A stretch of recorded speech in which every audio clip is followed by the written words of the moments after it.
Everyone welcome back to our morning blog. তো এখানে দেখো ব্লগটা স্টার্ট করেছে মানু। তো আমি আলু ভাজছিলাম তখনই, তো আমি বললাম না করবো না, ভালো লাগছে না।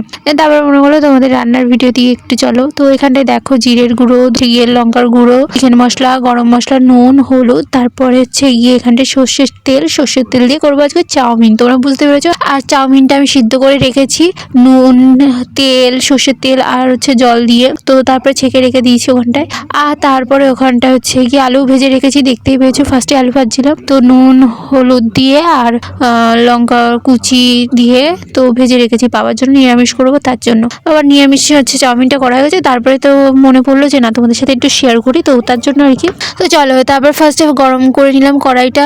তারপর হচ্ছে গিয়ে সর্ষের তেল দিয়ে নিলাম, তারপরে ফোড়ন দিলাম জিরে আর শুকনো লঙ্কা দিয়ে একটু নেড়ে ছেড়ে তারপরে হচ্ছে গিয়ে কেটে রাখা কাঁচা টমেটো, পাকা টমেটো, কাঁচা লঙ্কা আর পেঁয়াজ কুচি দিয়ে একটু ভেজে টেজে নিয়ে তারপরে হচ্ছে কড়াইশুঁটি দিয়ে দিলাম। তারপরে একটুখানি নুন হলুদ, তারপরে আলু ভাজাটা দিয়ে দিলাম। তারপরে হচ্ছে গিয়ে লঙ্কার গুঁড়ো, চিকেন মশলা, তারপরে হচ্ছে গরম মশলা, জিরের গুঁড়ো, তো সব দিয়ে তারপরে হচ্ছে চাউমিনটা দিলাম। আস্তে আস্তে সিদ্ধ করা চাউমিনটা দিয়ে তারপরে একটু নুন দিয়ে আস্তে আস্তে করে মিশিয়ে নিলাম। এইভাবে আর কি চাউমিনটা আস্তে আস্তে করে নিলাম নিয়েছে। তো তারপরে রেখে দিয়েছিলাম করে, আর অজয় আসবে তার জন্য। তারপরে অজয় আসলো, তার শসা পেঁয়াজ লঙ্কা আর সস দিয়ে ভাজিয়ে খেয়ে কি রিভিউ দিল পরে ভিডিও।